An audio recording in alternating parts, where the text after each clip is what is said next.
Hello, my dear students. Welcome to Easy Class YouTube channel. So today ನಾವೊಂದಿಷ್ಟು C E T ಕ್ವಶನ್ಸ್ನ discuss ಮಾಡೋಣ. So physics subject ಸಂಬಂಧಪಟ್ಟಂಗೆ first P U C physics ಸಬ್ಜೆಕ್ಟ್ದು ಒಂದಿಷ್ಟು basic ಇರುವಾಗಿರೋಂಥ C E T questions discuss ಮಾಡೋಣ. Okay, so first ಏನಿದೆ question, the unit of length in F P S system. F P S ಸಿಸ್ಟಮ್ನಲ್ಲಿ ಬರುವಂಥ unit ಯಾವುದು? Foot ಆಗಿರುತ್ತೆ. Okay, which of the following is a derived quantity ಅಂತ ಕೇಳ್ಯಾರೆ. So mass ಆಗಿರ್ಬೋದು, time ಆಗಿರ್ಬೋದು, ಟೆಂಪ್ರೇಚರ್, ಇವು ಎಲ್ಲ ಏನಪ್ಪಾ ಅಂತಂದ್ರೆ ಫಂಡಮೆಂಟಲ್ ಕ್ವಾಂಟಿಟಿ ಆಗ್ತವೆ. ಸೊ ಫಂಡಮೆಂಟಲ್ ಕ್ವಾಂಟಿಟಿಯಿಂದ ಡಿರೈವ್ ಮಾಡಿರೋಂಥ ಡಿರೈವ್ಡ್ ಕ್ವಾಂಟಿಟಿ ಅಂತೀವಿ. ಸೊ ಫೋರ್ಸ್ ಏನಾಗುತ್ತೆ ಕ್ವಾಂಟಿಟಿ ಅಂತಂದ್ರೆ ಮಾಸ್ ಇಂಟು ಎಕ್ಸಲರೇಷನ್. ಸೊ ಇಲ್ಲಿ ಡಿರೈವ್ಡ್ ಕ್ವಾಂಟಿಟಿ ಎಕ್ಸಲರೇಷನ್ ಇಂದ ಡಿರೈವ್ ಮಾಡ್ಕೋದ್ರಿಂದ ಸೊ ಫೋರ್ಸ್ ಏನಾಯ್ತದು ಡಿರೈವ್ಡ್ ಕ್ವಾಂಟಿಟಿ ಆಗುತ್ತೆ. Okay, next, which one is the highest power of a multiple ಅಂತ ಕೇಳ್ಯಾರ. ಸೊ ಗೀಗಾಗ ಏನು ಬರುತ್ತಪ್ಪ ಅಂತಂದ್ರೆ 10⁹ ಅಂತ ಬರುತ್ತೆ. ಮೆಗಾಗೆ ಏನಂತ ಬರುತ್ತೆ? 10�6 ಅಂತ ಬರುತ್ತೆ. ಕಿಲೋಗೆ ಏನಂತ ಬರುತ್ತೆ? 10�3 ಅಂತ ಬರುತ್ತೆ. ಆಮೇಲೆ ನೆಕ್ಸ್ಟ್ ಬರೋದು ಡೆಕಾಗೆ ಏನಪ್ಪಾ ಅಂತಂದ್ರೆ 10⁻1 ಮೀನ್ಸ್ 10 ಅಂತ ಬರುತ್ತೆ. ಡೆಕಾ ಅಂತಂದ್ರೆ 10 ಮಲ್ಟಿಪ್ಲಾಯರ್. ಸೊ ಇದರಲ್ಲಿ ಹೈಯೆಸ್ಟ್ ಪವರ್ ಯಾವ್ದಿದೆ? ಗೀಗಾ. ಸೊ ಹಾಗಾದ್ರೆ ಆನ್ಸರ್ ಯಾವ್ದಾಗುತ್ತೆ? ಗೀಗಾ ಅಂತ. ಓಕೆ, ನೆಕ್ಸ್ಟ್ ಇನ್ನೊಂದು ಪ್ರಶ್ನೆ, dimensions of the acceleration. So acceleration's dimensions ಏನಾಗುತ್ತೆ? m⁻0 ಮೀನ್ಸ್ ಎಕ್ಸಲರೇಷನ್ ಅಂತಂದ್ರೆ ಏನು? Velocity by time. So velocity ಏನಾಯ್ತಿದ? L⁻1 T⁻1. So divided by time ಏನಾಗುತ್ತೆ? T⁻1 ಅಂತ ಆಗುತ್ತೆ. Okay, so velocity already L⁻1 T⁻−1 ಅಂತಿದೆ. L⁻1 T⁻−1. ಈ 1 ಮೇಲ್ಗಡೆ ಹೋದ್ರೆ ಅದು ಏನಾಯ್ತು? -1 ಆಯ್ತು. ಸೊ L⁻1 T⁻−1 ಆಡ್ ಮಾಡಿದ್ರೆ -2 ಆಗುತ್ತೆ. ಹಾಗಾದ್ರೆ ಆನ್ಸರ್ ಏನಿದೆ? T⁻2 ಇದು ನೋಡಬೇಕು. ಸೊ ಹಾಗಾದ್ರೆ option D is a correct answer. Okay, so dear students, so ನಿಮ್ಗೆ ಏನಾದರೂ ಯಾವುದೇ ಸಬ್ಜೆಕ್ಟ್ ಡೌಟ್ಸ್ ಇದ್ದು ಅಂದ್ರೆ, ಯಾವುದೇ ಸಬ್ಜೆಕ್ಟ್ ಏನಾದರೂ ನಿಮಗೆ ಎಕ್ಸ್ಪ್ಲನೇಷನ್ ಬೇಕಾಗಿದ್ರೆ ನಮಗೆ ಪ್ಲೀಸ್ ಕಮೆಂಟ್ ಸೆಕ್ಷನ್ನಲ್ಲಿ ಆ ಕಾನ್ಸೆಪ್ಟ್ನ ಎಕ್ಸ್ಪ್ಲೈನ್ ಮಾಡಿ ಅಂತ ಮಾಡಿದರೆ ನಾವು ಅದರ ಮೇಲೆ ವಿಡಿಯೋ ಮಾಡಿ ಅಪ್ಲೋಡ್ ಮಾಡ್ತೀವಿ. ಹಾಗೂ ನಿಮಗೆ ಏನಾದರೂ ಆನ್ಲೈನ್ ಕ್ಲಾಸಸ್ ಏನಾದರೂ ಬೇಕಾಗಿತ್ತಪ್ಪ ಅಂತಂದರೆ ಫಸ್ಟ್ ಪಿ ಯು ಸಿದಾಗಿರ್ಬೋದು, ಸಿ ಇ ಟಿ ಕ್ಲಾಸ್, ಆಮೇಲೆ second P U C classes ಆಗಿರ್ಬೋದು, ಥಿಯರಿ ಆಗಿರ್ಬೋದು. ಸೊ ಯಾವುದೇ ಒಂದು ವಿಡಿಯೋ ಬೇಕಾಗಿದ್ದರೆ, ಆಮೇಲೆ ಆನ್ಲೈನ್ ಕ್ಲಾಸ್ ಬೇಕಾಗಿದ್ದರೆ ನೀವು ನಮ್ಮನ್ನು ಕಾಂಟ್ಯಾಕ್ಟ್ ಮಾಡ್ಬೋದು. Okay, so number of significant figure ಇನ್ 2.9000 ಇದರಲ್ಲಿ ನಂಬರ್ ಆಫ್ ಸಿಗ್ನಿಫಿಕೆಂಟ್ಸ್ ಕೇಳಿದ್ದಾರೆ 0. ಸೊ ಇದು ಸಿಗ್ನಿಫಿಕೆಂಟ್ ಫಿಗರ್ ಆಗುತ್ತೆ, ಇದು ಆಗುತ್ತೆ, ಇದು ಆಗುತ್ತೆ, ಸೊ ಇದು ಆಗುತ್ತೆ. ಸೊ ಆನ್ಸರ್ ಎಷ್ಟಾಗುತ್ತೆ? 1 2 3 4 5. So 5 is the significant figure. Option 3 is the correct answer.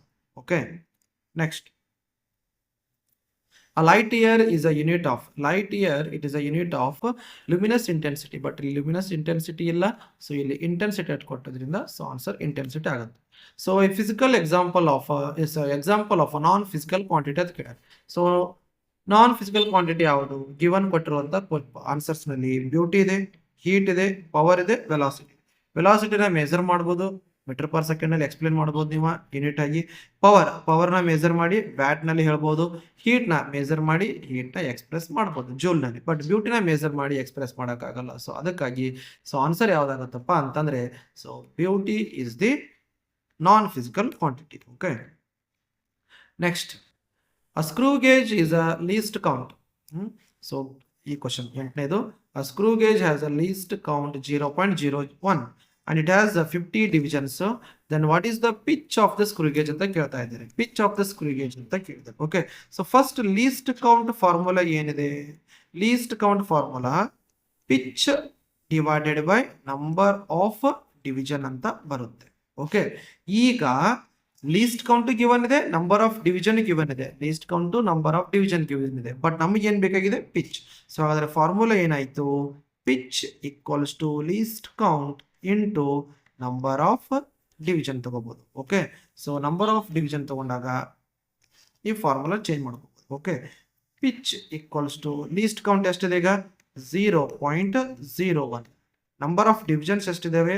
50 ಇದೆ. ಸೊ 0.01 ಇಂಟು 50 ಮಾಡಿದ್ರೆ ನಿಮಗೆ ಬರುವಂತ ಆನ್ಸರ್ ಯಾವುದು? 0.5 ಮಿಲಿಮೀಟರ್. ಸೊ ಹಾಗಾದ್ರೆ ಇದನ್ನ ಸಾಲ್ವ್ ಮಾಡಿದ ಮೇಲೆ ಆನ್ಸರ್ ಯಾವ್ದು ಕರೆಕ್ಟ್ ಆಗುತ್ತೆ? 0.5 millimetre. It is the correct answer. So ಈ ಕ್ವಶನ್ ಸಾಲ್ವ್ ಮಾಡಬೇಕಾದ್ರೆ ಏನು ಫಾರ್ಮುಲಾ ಯೂಸ್ ಮಾಡ್ಕೊಂತೀವಿ ನಾವು? Least count equals to pitch divided by number of division. So ನಮಗೆ ಪಿಚ್ ಬೇಕಾಗಿರೋದ್ರಿಂದ ಲೀಸ್ಟ್ ಕೌಂಟ್ ಜೊತೆ ಡಿವಿಷನ್ ನ ಮಲ್ಟಿಪ್ಲೈ ಮಾಡಿದ್ಮೇಲೆ ಪಿಚ್ ಸಿಗುತ್ತೆ. ಸೊ ಅದನ್ನ ನಾವು ಮಲ್ಟಿಪ್ಲೈ ಮಾಡಿದ್ವಿ. Least count 0.01 division 50. So multiply ಮಾಡಿದ್ಮೇಲೆ ಆನ್ಸರ್ ಏನಾಗುತ್ತೆ 0.5 millimetre. It is the pitch of the screw gauge ಅಂತ ಹೇಳ್ಬೋದು. ಓಕೆ, ಸೊ ನೆಕ್ಸ್ಟ್ ಕ್ವಶನ್ ಏನಿದೆ, the plane angle and solid angle have. So plane angle ಆಗಿರ್ಬೋದು, solid angle ಆಗಿರ್ಬೋದು, ಏನಿದೆ ಇವಕ್ಕೆ unit ಇದೆ ಬಟ್ ನೋ ಡೈಮೆನ್ಷನ್ ಅಂತಾನೆ, ಡೈಮೆನ್ಷನ್ ಇದೆ ಬಟ್ ನೋ ಯೂನಿಟ್ಸ್ ಅಂತ ಹೇಳ್ತಾರೆ, ನೋ ಯೂನಿಟ್ಸ್ ನೋ ಡೈಮೆನ್ಷನ್ ಅಂತ ಕೊಡ್ತಾರೆ.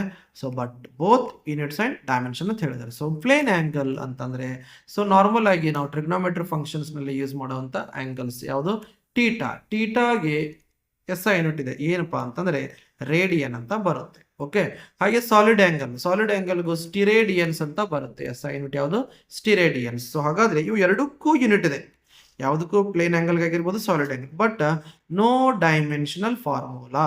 ಹಾಗಾಗಿ ಯಾವ್ದು ಆನ್ಸರ್ ಆಗುತ್ತೆ ಇದಕ್ಕೆ, so it has unit but no dimension, means option A is the correct answer ಆಗುತ್ತೆ. Okay, so next the S I unit of temperature. The S I unit of temperature ಅಂತ ಕೇಳಿದ್ದಾರೆ. So S I unit of temperature ಯಾವುದು, Fahrenheit ಕೊಟ್ಟಾನ, Celsius ಇದೆ, degree ಇದೆ, Kelvin. So answer ಯಾವ್ದಾಗುತ್ತೆ, Kelvin. It is the S I unit of temperature ಅಂತ ಹೇಳ್ಬೋದು.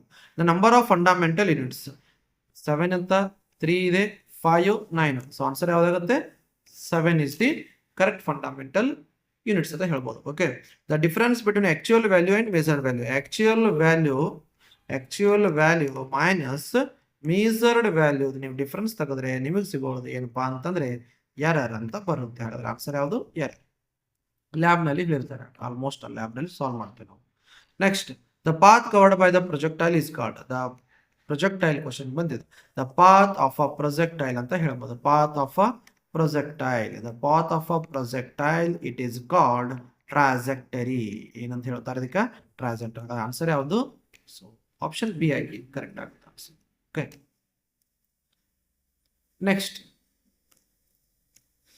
the object moving along a straight line covers equal distance in equal interval of time. So ಹಾಗಾದ್ರೆ ಯಾವ motion ಅಂತ ಹೇಳ್ತೀವಿ. So object straight line ನಲ್ಲಿ motion ಇದೆ, so equal distance ಮತ್ತು equal interval of time ನಲ್ಲಿ ಕವರ್ ಮಾಡಿದ್ರೆ ಇದನ್ನ ಯೂನಿಫಾರ್ಮ್ ಮೋಷನ್ ಅಂತ ಹೇಳ್ತೀವಿ. ಯಾವ ಮೋಷನ್ ಅಂತ ಹೇಳ್ತೀರಿ, ಯೂನಿಫಾರ್ಮ್ ಮೋಷನ್ ಅಂತ ಹೇಳ್ತೀವಿ. Okay, so next, when an object is moving towards the earth, the value of g is taken as. So object ಏನಾಗಿದೆ, ಅರ್ತ್ ಟುವರ್ಡ್ಸ್ ಮೂವ್ ಆಗ್ತಾ ಇದೆ. ಹಾಗಾದ್ರೆ ವ್ಯಾಲ್ಯೂ ಆಫ್ ಜಿ ಅದರ ಅರ್ತ್ ಟುವರ್ಡ್ಸ್ ಮೂವ್ ಆಗ್ತಾ ಇರೋದ್ರಿಂದ G ಯಾವಾಗಲೂ ಅರ್ತ್ ಟುವರ್ಡ್ಸ್ ಇರುತ್ತೆ. Object ಅದರ ಡೈರೆಕ್ಷನ್ ಇರೋದ್ರಿಂದ ಎರಡು ಸೇಮ್ ಡೈರೆಕ್ಷನ್. ಹಾಗಾದ್ರೆ ಸೊ ಪಾಸಿಟಿವ್ ಆಗಿ ತಗೊಳ್ಳೋಣ. ಏನಂತ ಆಗುತ್ತೆ ಆನ್ಸರು, ಪಾಸಿಟಿವ್ ಇದ್ರ answer. Means what, acceleration due to gravity always acting downward or towards the earth ಅಂತ ಹೇಳ್ತೀವಿ. ಹಾಗಾದ್ರೆ ಆಬ್ಜೆಕ್ಟ್ ಅದೇ ಡೈರೆಕ್ಷನ್ ಬೀಳ್ತಾ ಇರೋದ್ರಿಂದ ಜಿ ವ್ಯಾಲ್ಯೂ ಏನಾಗುತ್ತೆ, ಪ್ಲಸ್ ಅಂತ ತಗೊಳ್ತೀವಿ. ಓಕೆ, ಸೊ ನೆಕ್ಸ್ಟ್ ಏನು, so the slope of a position time graph is, the slope of a position time graph. So X T graph ಅಂತ ತಗೊಳ್ಳೋಣ. ಸೊ ಎಕ್ಸ್ ಟಿ ಗ್ರಾಫ್ ನಲ್ಲಿ ನೀವೇನಾದ್ರೂ ಸ್ಲೋಪ್ ಮಾಡಿದ್ರೆ, slope ಕಂಡುಹಿಡಕ್ ಹೋದ್ರೆ ಸೊ ಎಕ್ಸ್ ಬೈ ಟಿ ಅಂತ ಹೇಳ್ತೀವಿ. X by T means slope equal to tan theta apply ಮಾಡಿದಾಗ so opposite by adjacent ಬರುತ್ತೆ. Slope equals to position by time ಏನ್ ಕೊಡುತ್ತೆ ನಮಗೆ, ವೆಲಾಸಿಟಿ. ಹಾಗಾದ್ರೆ slope of X T graph use what, velocity. Next ಇನ್ನೊಂದು ಪ್ರಶ್ನೆ ಏನಿದೆ, the slope of a velocity ಅಂತ ಕೇಳಿದ್ದಾರೆ. So slope of a velocity, so slope of a velocity it is always gives acceleration. So ಈಗ velocity by time graph ಹಾಕಿದ್ರೆ ನಾವು ಇಲ್ಲಿ velocity ಆಗುತ್ತೆ, ಇಲ್ಲಿ ಟೈಮ್ ಬರುತ್ತೆ. ಸೊ ಸ್ಲೋಪ್ ತಗೊಂಡಾಗ velocity by time. So velocity by time ನ divide ಮಾಡಿದಾಗ ನಮ್ಗೆ ಬರೋದೇನು, ಎಕ್ಸಲರೇಷನ್ ಆಗುತ್ತೆ. ಹಾಗಾದ್ರೆ ಆನ್ಸರ್ ಏನು, slope of V T graph is acceleration. Next, the acceleration of a body moving with a constant velocity. So ಯಾವುದೇ ಒಂದು ಬಾಡಿ ಕಾನ್ಸ್ಟೆಂಟ್ ವೆಲಾಸಿಟಿಯಲ್ಲಿ ಮೂವ್ ಆಗ್ತಾ ಇದ್ರೆ ಅದ್ರದ್ದು ಯಾವ ವ್ಯಾಲ್ಯೂ ಎಕ್ಸಲರೇಷನ್ ಏನಾಗುತ್ತೆ, ಎಕ್ಸಲರೇಷನ್ ಪಾಸಿಟಿವ್ ಆಗುತ್ತಾ ನೆಗೆಟಿವ್ ಆಗುತ್ತಾ, 0 ಇನ್ಫಿನಿಟಿ ಅಂತ ಹೇಳಿದ್ದಾರೆ. ಸೊ ಯಾವುದೇ ಒಂದು ಬಾಡಿ ಸೊ ಕಾನ್ಸ್ಟೆಂಟ್ ವೆಲಾಸಿಟಿಯಿಂದ ಮೂವ್ ಆಗ್ತಾ ಇದ್ರೆ ಅದ್ರದ್ದು ಎಕ್ಸಲರೇಷನ್ ಏನಾಗುತ್ತೆ, 0 ಆಗುತ್ತೆ. ಯಾಕಂದ್ರೆ acceleration equals to V minus U divided by T. So ಇಲ್ಲಿ ವೆಲಾಸಿಟಿ ಕಾನ್ಸ್ಟೆಂಟ್ ಅಂದ್ರೆ ಇದು ವ್ಯಾಲ್ಯೂ ಸೇಮ್ ಆಗುತ್ತಾ, ಇದು ವ್ಯಾಲ್ಯೂ ಸೇಮ್ ಆಗುತ್ತಾ. ಫಾರ್ ಎಕ್ಸಾಂಪಲ್ 2 - 2 ಅಂತ ಅನ್ಕೊಳ್ಳೋಣ. 2 meter per second 2 meter per second. 2 - 2 divided by T. 2 - 2 ಮಾಡಿದಾಗ 0 by T. So 0 by T ಅಂದ್ರೆ 0. ಎಕ್ಸಲರೇಷನ್ ಏನಾಗುತ್ತೆ 0 ಆಗುತ್ತೆ. ಓಕೆ, ಸೊ ಇದರ ಆನ್ಸರ್ ಏನಾಯ್ತು 0. 18th question answer 0. Next very interesting question ಇದೆ. Okay, so which of the following graph does not represent motion in dimension. 1 dimension ಅನ್ನ ಯಾವ್ದು represent ಮಾಡಲ್ಲ ಅಂತ ಕೇಳಿದ್ದಾರೆ. ಸೊ ಒಂದು ನೆನಪಿಟ್ಕೊಳ್ಳಿ, ಈ ಗ್ರಾಫ್ ನಲ್ಲಿ ಈ ಆಪ್ಷನ್ಸ್ ನಲ್ಲಿ ನಾವು ಈಗ ಯಾವುದೇ ಒಂದು ಗ್ರಾಫ್ ಆಗಿರ್ಬೋದು, ಯಾವುದೇ ಒಂದು ಮೋಷನ್ ನಲ್ಲಿ ಇಲ್ಲಿ ನೀವು ಅಬ್ಸರ್ವ್ ಮಾಡ್ತಾ ಇದ್ರೆ ಈ ಗ್ರಾಫ್ ನಲ್ಲಿ ಈ ಟೈಪ್ ಇದೆ. ಮೀನ್ಸ್ ಇಲ್ಲಿ ವೆಲಾಸಿಟಿ ಇನ್ಕ್ರೀಸ್ ಆಗತ್ತದ, ಇಲ್ಲಿ ವೆಲಾಸಿಟಿ ಡಿಕ್ರೀಸ್ ಆಗತ್ತದ. ಇಲ್ಲಿ ವೆಲಾಸಿಟಿ ಏನದ ಕರ್ವ್ ಅದ, ಮೀನ್ಸ್ ಇಲ್ಲಿ ವೇರಿಯೇಷನ್ ಆಗೋದ್ರಿಂದ ಇಲ್ಲಿ ಎಕ್ಸಲರೇಷನ್ ಇನ್ಕ್ರೀಸ್ ಆಗುವಂತ ಚಾನ್ಸಸ್ ಇರುವಂತ ಗ್ರಾಫ್ ಇದೆ. ಓಕೆ, ಈ ಗ್ರಾಫ್ನು ಅಬ್ಸರ್ವ್ ಮಾಡೋಣ. ಈ ಗ್ರಾಫ್ ನಲ್ಲಿ ನೋಡಿ, ಈ ಟೈಪ್ ಮೋಷನ್ ಅಂತಂದ್ರೆ ಇದು ಸಿಂಪಲ್ ಹಾರ್ಮೋನಿಕ್ ಮೋಷನ್ ಇದರಲ್ಲಿ ಇದೆ. ಓಕೆ, ಹಾಗಾದ್ರೆ ಇನ್ನು ಉಳಿದಿರೋದು ಈ ಪಾಯಿಂಟ್ ಬಂದಾಗ ನಾವು ಫಾರ್ ಎಕ್ಸಾಂಪಲ್ ಈ ಒಂದು ಪರ್ಟಿಕ್ಯುಲರ್ ಟೈಮ್ಗೆ ಅಸ್ಯೂಮ್ ಮಾಡೋಣ. ಈ ಒಂದು ಪರ್ಟಿಕ್ಯುಲರ್ ಟೈಮ್ಗೆ ನಾವು ಈ ಪಾಯಿಂಟ್ನ ತಗೊಂಡಾಗ ಇಲ್ಲಿ ಒಂದು ವೆಲಾಸಿಟಿ ಸಿಗುತ್ತೆ. ಇದೇ ಟೈಮ್ಗೆ ನಮ್ಗೆ ಇದು ವೆಲಾಸಿಟಿ ಸಿಗ್ತಾ ಇರುತ್ತೆ. ಹಾಗಾದ್ರೆ ಇದು ವೆಲಾಸಿಟಿ, ಇದೇ ವೆಲಾಸಿಟಿ. ಓಕೆ, ಅಟ್ ಗಿವನ್ ಈ ಒನ್ ಪಾಯಿಂಟ್ ಆಫ್ ಟೈಮ್ಗೆ ಇಲ್ಲಿ ವೆಲಾಸಿಟಿ, ಇಲ್ಲಿ ವೆಲಾಸಿಟಿ ಒಂದು ಸಿಂಗಲ್ ಟೈಮ್. ಫಾರ್ ಎಕ್ಸಾಂಪಲ್ ಈಗ 2 = 2 ಸೆಕೆಂಡ್, ಟಿ = 2 ಸೆಕೆಂಡ್ ಇದೆ ಅಂದಮೇಲೆ ಅಲ್ಲಿ ವೆಲಾಸಿಟಿ 2 ವ್ಯಾಲ್ಯೂ ಬರ್ತಾ ಇದೆ. ಅಟ್ ಅ ಟೈಮ್ 2 ಸೆಕೆಂಡ್ಸ್ ನಲ್ಲಿ ಒಬ್ಬ ಪರ್ಸನ್ನ 2 ವೆಲಾಸಿಟಿನ ತೋರ್ಸಕ್ಕಾಗಲ್ಲ. ಅಂತಂದ್ರೆ ನೀವು 11 ಗಂಟೆಗೆ ಸ್ಕೂಲ್ನಲ್ಲಿ ಇರ್ತೀರಾ, ಹಾಗಾದ್ರೆ ಮನೆಯಲ್ಲಿ ಇರ್ತೀರಾ ಅಂದಂಗೆ ಆಗುತ್ತೆ. 11 ಗಂಟೆಗೆ ಸ್ಕೂಲ್ನೆಲ್ಲಾರು ಇರ್ಬೋದು ಅಥವಾ ಮನೆಯಲ್ಲಾರು ಇರ್ಬೋದು, ಅಥವಾ ಈ ವೆಲಾಸಿಟಿಲಿ ಇರ್ಬೋದು ಅಥವಾ ಈ ವೆಲಾಸಿಟಿ ಇರ್ಬೋದು. ಅಟ್ ಅ ಟೈಮ್ ಒಂದು ಸಿಂಗಲ್ ಟೈಮ್ನಲ್ಲಿ ಈ 2 ವೆಲಾಸಿಟಿ ಇರೋಕ್ಕಾಗಲ್ಲ. ಹಾಗಾದ್ರೆ ಇದರಲ್ಲಿ ಯಾವುದು ನಾಟ್ ರಿಪ್ರೆಸೆಂಟಿಂಗ್ 1 ಡೈಮೆನ್ಷನ್ ಮೋಷನ್ ಆಗಿರ್ಬೋದು ಅಂತಂದ್ರೆ ಗ್ರಾಫ್ ಸಿ ಅಂತ ಆಗುತ್ತೆ. ಸೊ ಈ ಆಪ್ಷನ್ ಏನಾಗುತ್ತೆ, ಇದು ನಾಟ್ ಅ 1 ಡೈಮೆನ್ಷನ್ ಗ್ರಾಫ್ ಅಂತ ಹೇಳ್ಬೋದು. ಹಾಗಾದ್ರೆ ಇಲ್ಲಿ ಇದು ನಿಮ್ಮದು ಕರೆಕ್ಟ್ ಆನ್ಸರ್ ಆಗುತ್ತೆ. The graph represents what? ಈ ಗ್ರಾಫ್ ಏನ್ ರಿಪ್ರೆಸೆಂಟ್ ಮಾಡೋದು? ಇದು ರೆಸ್ಟ್ ಕಂಡೀಷನ್ ಇಲ್ಲಿರುವಂತ ಗ್ರಾಫ್ ಆಗಿದೆ. Next, the numerical ratio of displacement to the distance. Displacement ನ ಡಿವೈಡೆಡ್ ಬೈ ಡಿಸ್ಟೆನ್ಸ್ ಮಾಡಿದಾಗ, displacement always it is a shortest path. Shortest path ಅಂದ್ರೆ ಇದು ಯಾವಾಗಲೂ ಲೆಸ್ ವ್ಯಾಲ್ಯೂ ಕೊಡುತ್ತೆ. ಡಿಸ್ಟೆನ್ಸ್ ಆಲ್ವೇಸ್ ಪಾಸಿಟಿವ್ ಆಗಿರುತ್ತೆ. ಈ ವ್ಯಾಲ್ಯೂ ಡಿಸ್ಟೆನ್ಸ್ಗಿಂತ ಯಾವಾಗಲೂ ಕಡಿಮೆನೇ ಇರುತ್ತೆ. ಈ ವ್ಯಾಲ್ಯೂ ಕಡಿಮೆ ಇರೋದ್ರಿಂದ ಆಲ್ಮೋಸ್ಟ್ ಆಲ್ ಆನ್ಸರ್ 1ಕ್ಕಿಂತ ಲೆಸ್ ಬರುತ್ತೆ. ಯಾಕಂದ್ರೆ displacement it is a shortest path of final position minus initial position ಮಾಡ್ತೀವಿ. So final position minus initial position ಮಾಡೋದ್ರಿಂದ ಡಿಸ್ಟೆನ್ಸ್ ಏನಾಗುತ್ತಪ್ಪ ಅಂತಂದ್ರೆ ಲೆಸ್ ಆಗೇ ಇರುತ್ತೆ. ಹಾಗಾದ್ರೆ ಡಿಸ್ಟೆನ್ಸ್ ಏನಾಗುತ್ತೆ 1 ಇರ್ಬೋದು ಅಥವಾ ಪಾಸಿಟಿವ್ ವ್ಯಾಲ್ಯೂನಲ್ಲಿ ಇರ್ಬೋದು. ಅದಕ್ಕಾಗಿ ವ್ಯಾಲ್ಯೂ ಬರೋದು ಯಾವಾಗಲೂ ಕಡಿಮೆ, ಅಂದ್ರೆ 1ಕ್ಕಿಂತ ಲೆಸ್ ಆಗಿ. ಇನ್ ಕೇಸ್ ಡಿಸ್ಟೆನ್ಸು ಡಿಸ್ಪ್ಲೇಸ್ಮೆಂಟ್ ಎರಡೂ ಸೇಮ್ ಆಗಿದ್ದಪ್ಪ ಅಂತಂದ್ರೆ ಆ ಕಂಡೀಷನ್ ಒಳಗೆ 1 ಬರುವಂತ ಚಾನ್ಸ್ ಇದೆ. ಇಲ್ಲಿ 2 ಆನ್ಸರ್ ಬರ್ಬೋದು. ಒಂದು ಲೆಸ್ಗಿಂತ 1 ಇರ್ಬೋದು ಅಥವಾ ಈಕ್ವಲ್ ಟು 1 ಆಗಿರ್ಬೋದು. ಹಾಗಾದ್ರೆ ಆನ್ಸರ್ ಯಾವ್ದಾಗುತ್ತೆ? ಲೆಸ್ ದೆನ್ 1 ಅಂತಿದೆ, ಗ್ರೇಟರ್ ದೆನ್ 1 ಅಂತಿದೆ, equals to 1. So less than 1 ಇರುತ್ತೆ, ಈಕ್ವಲ್ ಟು 1 ಇರುತ್ತೆ. ಹಾಗಾದ್ರೆ ಅವೆರಡು ಆನ್ಸರ್ ಇರುವಂತ ಆಪ್ಷನ್ ಯಾವುದು? D. May be less than 1 or equals to 1. ಹಾಗಾದ್ರೆ ಆನ್ಸರ್ ಯಾವುದು? ಆಪ್ಷನ್ ಡಿ ಆಗುತ್ತೆ. Option D is the correct answer. Remember, a body falling under gravity will have uniform. ಒಂದು ಬಾಡಿ ಅಂಡರ್ ಗ್ರಾವಿಟೇಷನ್ ಕಂಡೀಷನ್ ಅಲ್ಲಿ ಬೀಳ್ತಾ ಇದೆ. Under gravitation condition ಬೀಳೋದ್ರಾಗ ಅದ್ರ value G constant ಆಗುತ್ತೆ. ಹಾಗಾದ್ರೆ it having uniform acceleration. The minimum number of unequal forces required for zero resultant.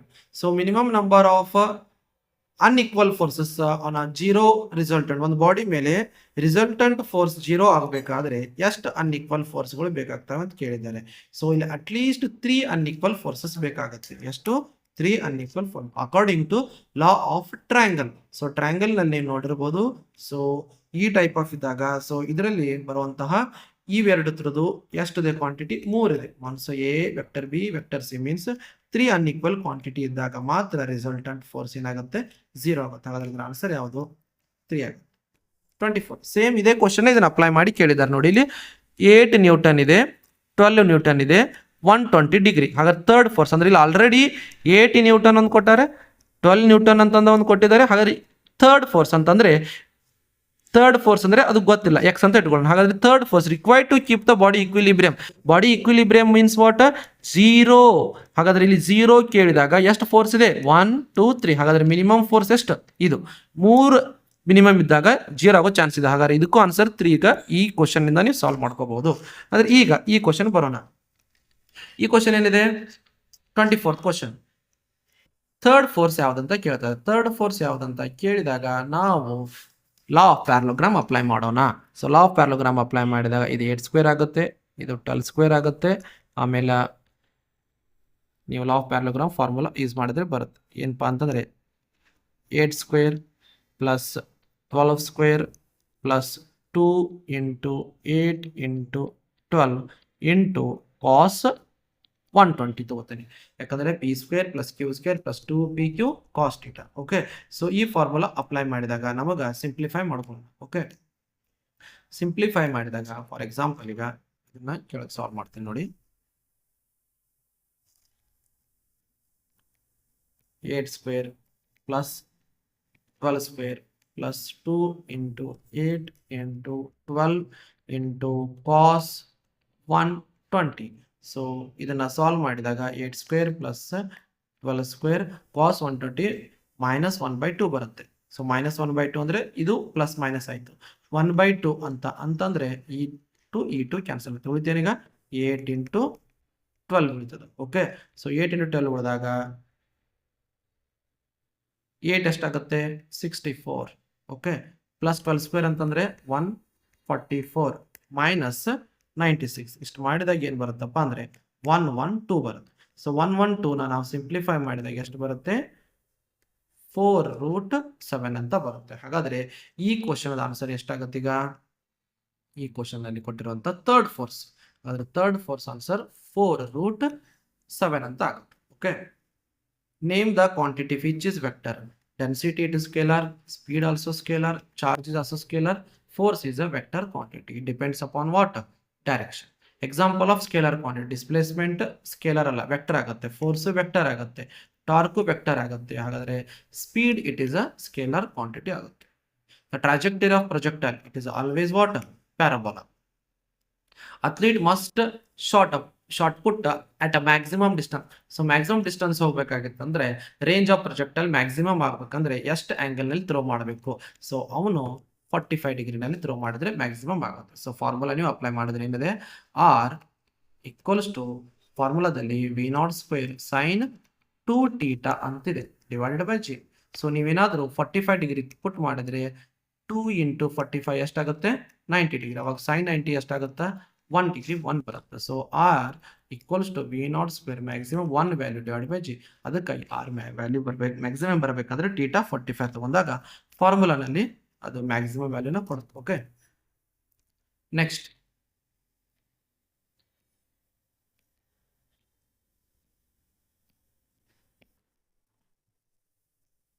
a single vector is divided into components is called. ವೆಕ್ಟರ್ನ ನೀವು component ಆಗಿ divide ಮಾಡೋದಕ್ಕೆ ಏನಂತಾರೆ? Resolution ಅಂತಾರ, edition ಅಂತಾರೋ, subtraction ಅಂತಾರ, none of these ಅಂತ. Edition ಅಂದರೆ ವೆಕ್ಟರ್ನ ರೆಸೊಲ್ಯೂಷನ್ ಮಾಡೋದಲ್ಲ. ಎಡಿಷನ್ ಅಂತಂದರೆ ವೆಕ್ಟರ್ನ ನಾವು ಆ್ಯಡ್ ಮಾಡೋದಾಗಿರುತ್ತೆ. ಓಕೆ, ಸೊ ಈಗ ವೆಕ್ಟರ್ನ ಸಬ್ಸ್ಟ್ರಾಕ್ಟ್ ಮಾಡೋದು ಆ್ಯಡ್ ಆಗಿರ್ಬೋದು, ಸಬ್ಸ್ಟ್ರಾಕ್ಟ್ ಮಾಡೋದು ನನ್ ಆಫ್ ದೀಸ್ ಇರ್ತದೆ. ವೆಕ್ಟರ್ ರೆಸೊಲ್ಯೂಷನ್ ಮೀನ್ಸ್ ಒಂದು ವೆಕ್ಟರ್ ಇದೆ ಅಂತ ಅನ್ಕೊಳ್ಳಿ. ಸೊ ಈ vector V, it has two components, one horizontal component, one vertical component. So horizontal component ಅಂತ θ cos θ ಆಗುತ್ತೆ, sin θ ಆಗುತ್ತೆ. ಸೊ ಇದಕ್ಕೆ ಏನಂತ ಹೇಳ್ತೀವಿ? Resolution of vector. ಇವೆರಡು ಕಾಂಪೋನೆಂಟ್ಗಳು ಫಾರ್ಮ್ ಆಗೋದಕ್ಕೆ ರೆಸೊಲ್ಯೂಷನ್ ಆಫ್ ವೆಕ್ಟರ್ ಅಂತೀವಿ. ಹಾಗಾದ್ರೆ ಇದರ ಆನ್ಸರ್ ಯಾವ್ದಾಗುತ್ತೆ? ರೆಸೊಲ್ಯೂಷನ್ ಆಫ್ ವೆಕ್ಟರ್ ಕರೆಕ್ಟ್ ಆಗುತ್ತೆ. Okay, scalar product of two vector is maximum. Scalar product ಅಂತಂದ್ರೆ ಏನು? Vector A dot vector B. Vector A dot vector B ಮಾಡಿದಾಗ ಏನು ಬರುತ್ತೆ? Magnitude of A magnitude of B into cos θ ಅಂತ formula. So ಇದು maximum ಆಗ್ಬೇಕಂತಂದ್ರೆ ಇಲ್ಲಿ value 1 ಬರಬೇಕಾಗತ್ತೆ. So ಇದು 1 ಬರಬೇಕಂತಂದ್ರೆ θ ಕಾಸ್ 0 1 ಆಗುತ್ತೆ. ಹಾಗಾದ್ರೆ θ ಏನಾಗಿರ್ಬೇಕು? 0.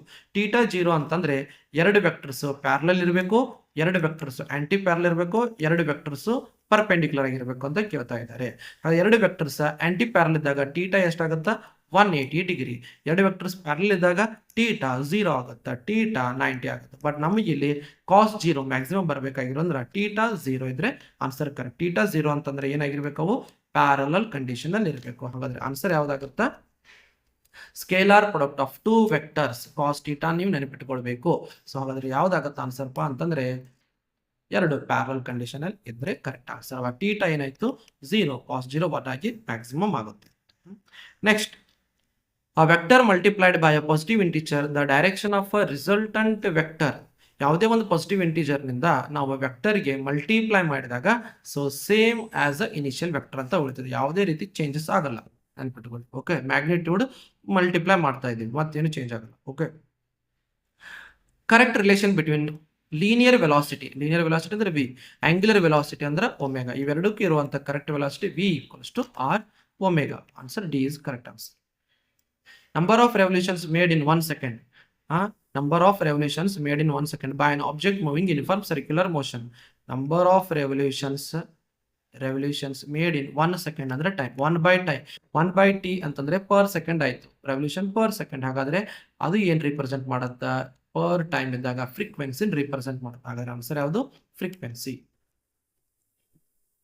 2 or more vectors 34, 2 or more vectors starting from same point start ಆದ್ರೆ ಅದಕ್ಕೆ ಕೋಇನಿಷಿಯಲ್ ವೆಕ್ಟರ್ ಅಂತಾರೆ. The path of projectile scene from another projectile. ಈಗ ಒಂದು ಪ್ರೊಜೆಕ್ಟೈಲ್ ಪಾತ್ನ ಇನ್ನೊಂದು ಪ್ರೊಜೆಕ್ಟೈಲ್ ಪಾತ್ನಿಂದ ಸೀನ್ ಮಾಡಿದಾಗ ಏನಾಗುತ್ತೆ ಅಂತ ಕೇಳಿದ್ದಾರೆ. ಸೊ ಒಂದು ಪ್ರೊಜೆಕ್ಟೈಲ್ ಪಾತ್ ಯಾವಾಗಲೂ ಪ್ಯಾರಾಬೋಲ್ ಆಗಿರುತ್ತೆ. ಬಟ್ ಈ ಪ್ರೊಜೆಕ್ಟೈಲ್ ಎರಡೂ ಸಿಮಿಲರ್ ಎದರಲ್ಲಿದೆಪ್ಪ ಅಂತಂದ್ರೆ acceleration due to gravity. Because ಇದು ಅರ್ಥದ ಎಕ್ಸಲರೇಷನ್ ಡ್ಯೂ ಟು ಗ್ರಾವಿಟಿಯಿಂದ ಮೂವ್ ಆಗ್ತದೆ, ಇದು ಅರ್ಥದ ಎಕ್ಸಲರೇಷನ್ ಡ್ಯೂ ಟು ಗ್ರಾವಿಟಿಯಿಂದ ಮೂವ್ ಆಗೋದ್ರಿಂದ ಎರಡೂ ಸೇಮ್ ಎಕ್ಸಲರೇಷನ್ ಡ್ಯೂ ಟು ಗ್ರಾವಿಟಿನ ಹೊಂದಿದ್ದಾವೆ. ಸೊ ಎಕ್ಸಲರೇಷನ್ ಗ್ರಾವಿಟಿ ಸೇಮ್ ಇರೋದ್ರಿಂದ ಸೊ ಅಲ್ಲಿ ವೆಲಾಸಿಟಿ ಅಷ್ಟೇ, ಅದು ಹಾರಿಜೆಂಟಲ್ ವೆಲಾಸಿಟಿ ಚೇಂಜ್ ಆಗೋ ಚಾನ್ಸ್ ಇರುತ್ತೆ. ಅದಕ್ಕಾಗಿ ಇಲ್ಲಿ ಪ್ಯಾರಾಬೋಲಾ ಅನ್ಸಲ್ಲ, ಇನ್ನೊಬ್ಬ ವ್ಯಕ್ತಿ ಅದರ ಯಾವುದೋ ಒಂದು ಆಬ್ಜೆಕ್ಟ್ನ ನೀವು ಇನ್ನೊಂದು ಪ್ರೊಜೆಕ್ಟೈಲಿಂದ ಅಬ್ಸರ್ವ್ ಮಾಡಿದಾಗ ಸೊ ರಿಲೇಟಿವ್ ಮೋಷನ್ ಇರೋದ್ರಿಂದ ಅಲ್ಲಿ ಅದು ಏನಂತ ಅನ್ಸುತ್ತೆ, ಸೊ ಸ್ಟ್ರೇಟ್ ಲೈನ್ ಆಗಿ. ಸೊ ಹಾಗಾದ್ರೆ ಆನ್ಸರ್ ಯಾವ್ದಾಗುತ್ತೆ, ಸ್ಟ್ರೇಟ್ ಲೈನ್. ನೆನಪಿಟ್ಕೊಳ್ಳಿ. The passenger moving in a train throws a ball vertically upward, the ball would fall in front of him. Train is moving with, so train ಇದೆ, train ನಲ್ಲಿ moving ಇದೆ, means motion ಅಲ್ಲಿ ಇದೆ train ನಲ್ಲಿ. Okay, so train ನಲ್ಲಿ motion ಇದ್ದಾಗ so ಈಗ ball ಏನಾಗತ್ತಪ್ಪ ಅಂತಂದ್ರೆ ಥ್ರೋ ಮಾಡಿದಾಗ ಅವನು ಮುಂದ್ಗಡೆ ಬೀಳುತ್ತೆ. ಯಾಕೆ ಮುಂದ್ಗಡೆ ಬೀಳ್ತದ ಅಂತ ಕೇಳ್ತಾ ಇದ್ದಾರೆ. ಓಕೆ, ಇಲ್ಲಿ ಒಂದು ಸ್ವಲ್ಪ ಕಾನ್ಸೆಪ್ಟ್ ನೋಡಿ ಏನಪ್ಪಾ ಅಂತಂದ್ರೆ, ಆಬ್ಜೆಕ್ಟು ಅಂದ್ರೆ ಟ್ರೈನು ಕಾನ್ಸ್ಟೆಂಟ್ ವೆಲಾಸಿಟಿಯಿಂದ ಮೂವ್ ಆಗ್ತಾ ಇದ್ದಾಗ ಬಾಲು ಅಷ್ಟೇ ವೆಲಾಸಿಟಿಯಿಂದ ಮೂವ್ ಆಗಿ ಆ ಪರ್ಸನ್ ಅದ್ರ ಜೊತೆ ಮೂವ್ ಆಗ್ತಾ ಇರುವಾಗ ಅವನ ಹ್ಯಾಂಡ್ನಲ್ಲಿ ಬರುವಂಥ ಚಾನ್ಸ್ ಇತ್ತು. ಇದು ಯಾವಾಗ, ಕಾನ್ಸ್ಟೆಂಟ್ ವೆಲಾಸಿಟಿ ಅಥವಾ ಯೂನಿಫಾರ್ಮ್ ವೆಲಾಸಿಟಿ ಇದ್ದಾಗ. ಓಕೆ, ಈಗ ಬಾಲು ಆ ಪರ್ಸನ್ನಿಂದ ಮುಂದ್ಗಡೆ ಬೀಳ್ತಾ ಇದೆ ಅಂದರೆ ಇನರ್ಷಿ ಆಫ್ ಮೋಷನ್ ಇಂದ ಆಗುತ್ತೆ. ಇನರ್ಷಿ ಆಫ್ ಮೋಷನ್ ಅಂತಂದರೆ ಆ ಟ್ರೈನು ಸ್ಲೋ ಆಗಿರಬೇಕು ಅಂದಾಗ ಏನಾಗುತ್ತೆ, ಆಬ್ಜೆಕ್ಟ್ ಜರ್ಕ್ ಆಗಿ ಮುಂದೆ ಹೋಗುತ್ತಲ್ಲ, ಅದೇ ಕಾನ್ಸೆಪ್ಟ್ ಅಪ್ಲೈ ಮಾಡೋದು. ಸೊ ಅವನು ಮುಂದ್ಗಡೆ ಬೀಳ್ತಾ ಇದೆ ಅಂದರೆ ಟ್ರೈನ್ದು ಎಕ್ಸಲರೇಷನ್ ಕಡಿಮೆ ಆಗಿರಬೇಕು. ಎಕ್ಸಲರೇಷನ್ ಕಡಿಮೆ ಅಂತಂದ್ರೆ ರಿಟಾರ್ಡೇಷನ್ ಕರೆಕ್ಟ್ ಆನ್ಸರ್ ಆಗುತ್ತೆ. ಅದೇ ಆ ವ್ಯಕ್ತಿಯಿಂದ ಬಾಲ್ ಏನಾದರೂ ಹಿಂದ್ಗಡೆ ಹೋಗಿ ಬಿತ್ತಪ್ಪ ಅಂತಂದ್ರೆ, ಈಗ ಸಡನ್ ಆಗಿ ಎಕ್ಸಲರೇಟ್ ಮಾಡಿದಾಗ ನಾವು ಹೇಗೆ ಹಿಂದೆ ಸರಿತೀವಿಲ್ಲ ಹಾಗೆ ಬಾಲು ಹಿಂದ್ಗಡೆ ಮೂವ್ ಆಗ್ತಾ ಇತ್ತು, ಅದು ಅವನು ಬಿಹೈಂಡ್ ಕೊಟ್ಟಾಗ ಆನ್ಸರ್ ಆಗ್ತಾ ಇತ್ತು. ಈಗ ಆ ವ್ಯಕ್ತಿಯಿಂದ ಮುಂದ್ಗಡೆ ಹೋಗೋದ್ರಿಂದ ಬಾಡಿ ಮುಂದೆ ಜರ್ಕ್ ಆಗ್ತಾರೆ ಅಂದ್ರೆ ಇನರ್ಷಿಯಾ ಆಫ್ ಮೋಷನ್ ದಿಂದ ಡ್ಯೂ ಟು ರಿಟಾರ್ಡೇಷನ್ ದಿಂದ ಏನಾಗುತ್ತೆ, ಮುಂದ್ಗಡೆ ಹೋಗಿ ಬೀಳೋ ಚಾನ್ಸ್ ಇರುತ್ತೆ. ಹಾಗಾದ್ರೆ answer B correct.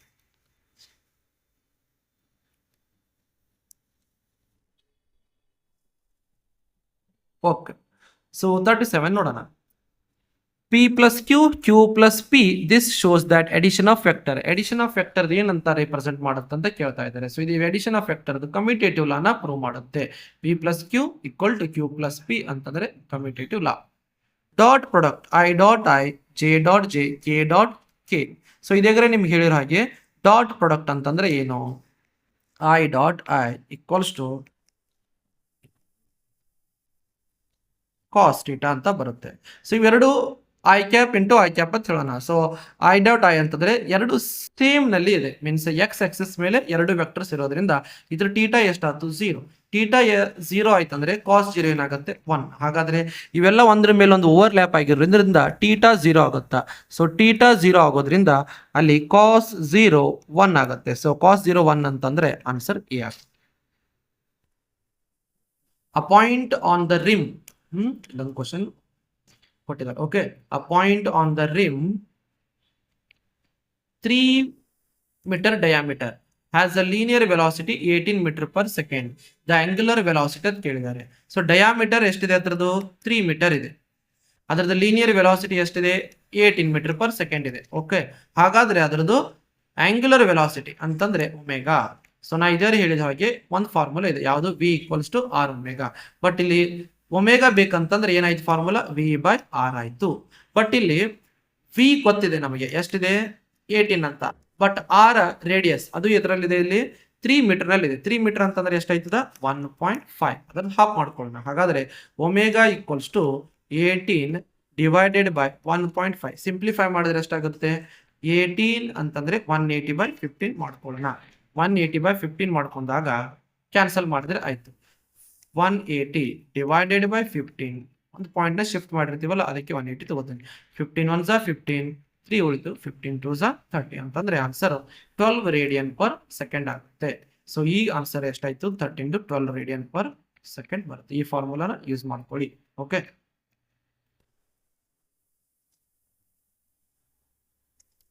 40 last question ಬರುತ್ತೆ.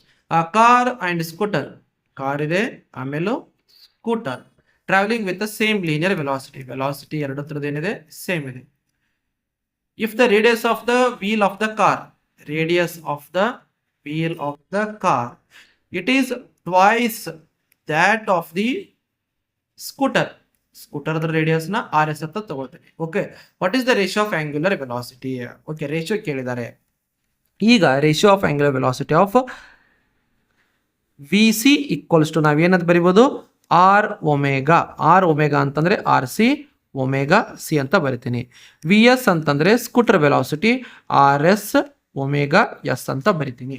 ಬಟ್ ಈಗ ವೆಲಾಸಿಟಿ ಸೇಮ್ ಆಗಿರೋದ್ರಿಂದ ನಾವು ವಿ ಅಂತ ತಗೊಂಡ್ರು ನಡೀತದೆ. ಸೊ ಇದನ್ನ ಡೈರೆಕ್ಟ್ ಆಗಿ ನಾವು ವಿ ಅಂತ ಬರ್ಕೊಳ್ಳೋಣ.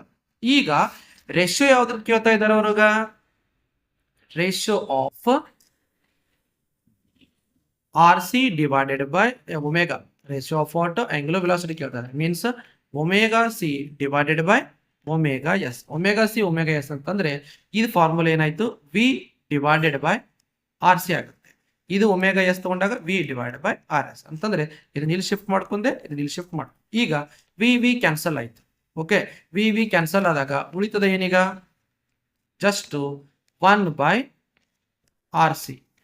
ಇದು ಮೇಲ್ಗಡೆ ಹೋದ್ರೆ ರೆಸಿಪ್ರೋಕಲ್ ಆರ್ ಎಸ್ ಬೈ 1 ಅಂತ ಆಗುತ್ತೆ. ಓಕೆ, ಈಗ ನಮಗ ಆರ್ ಎಸ್ ಆಸ್ ಯೂಶುವಲ್ ಹಾಗೆ ಬರ್ಕೊಂಡು ಆರ್ ಸಿ ಅಂದ್ರೆ ಎಷ್ಟಿದೆ, R C it is twice of the radius of scooter ಅಂತಂದ್ರೆ 2RS ಅಂತ ಬರ್ಕೊಂಡು ಆರ್ ಸಿ ಜನ. ಸೊ ಹಾಗಾದ್ರೆ ಉಳಿತೇನು 1/2. 1/2 ಮೀನ್ಸ್ ವಾಟ್ 1:2. ಹಾಗಾದ್ರೆ ಆನ್ಸರ್ ಎಷ್ಟಾಗುತ್ತೆ 1:2 ಕರೆಕ್ಟ್ ಆನ್ಸರ್ ಆಗುತ್ತೆ. ಸೊ ಹಾಗಾದ್ರೆ ಇದರ answer 1:2. So dear students, so ಇವೆಲ್ಲ ನಿಮಗೆ ಸೊ ಕಾಲೇಜಿನಲ್ಲಿ ಆಗಿರ್ಬೋದು, ಯಾವುದೇ ಒಂದು ಟೆಸ್ಟ್ನಲ್ಲಿ ಆಗಿರ್ಬೋದು, ಹಾಗಾದ್ರೆ ಯಾವುದೇ MCQ ಆಗಿರ್ಬೋದು, CET ಪಾಯಿಂಟ್ ಆಫ್ ವ್ಯೂ ಆಗಿರ್ಬೋದು, ಆ ಎಕ್ಸಾಮಲ್ಲಿ ಬರುವಂತಹ ಬೇಸಿಕ್ ಕ್ವಶನ್ಸ್ ಆಗಿರ್ತವೆ. ಸೊ ನಿಮ್ಗೆ ಈ ವಿಡಿಯೋ ಇಷ್ಟ ಆಗಿದ್ರೆ ಸೊ ಲೈಕ್ ಮಾಡಿ, ಕಮೆಂಟ್ ಮಾಡಿ. ಸೊ ಆದಷ್ಟು ಎಲ್ಲ ಸ್ಟೂಡೆಂಟ್ಸ್ಗಳಿಗೆ ಶೇರ್ ಮಾಡೋದನ್ನ ಮರಿಬೇಡಿ, ಸಬ್ಸ್ಕ್ರೈಬ್ ಮಾಡೋದನ್ನ ಮರಿಬೇಡಿ. ಇನ್ನೂ ಹೆಚ್ಚು ವಿಡಿಯೋನ ನಾನು ಇದರಲ್ಲಿ ಅಪ್ಲೋಡ್ ಮಾಡ್ತೀವಿ. ಸೊ ಫಿಸಿಕ್ಸ್ ಸಂಬಂಧಪಟ್ಟಂಗೆ chemistry, maths, bio, so class 12th ಆಗಿರ್ಬೋದು, 11th ಆಗಿರ್ಬೋದು, 10th ಆಗಿರ್ಬೋದು, ಎಷ್ಟು ವಿಡಿಯೋಗಳನ್ನ ಅಪ್ಲೋಡ್ ಮಾಡ್ತಿರ್ತೀವಿ. ಸೊ ಆದಷ್ಟು ಎಲ್ಲ ಸ್ಟೂಡೆಂಟ್ಸ್ಗಳಿಗೆ ಶೇರ್ ಮಾಡಿ. ಓಕೆ, ಬಾಯ್.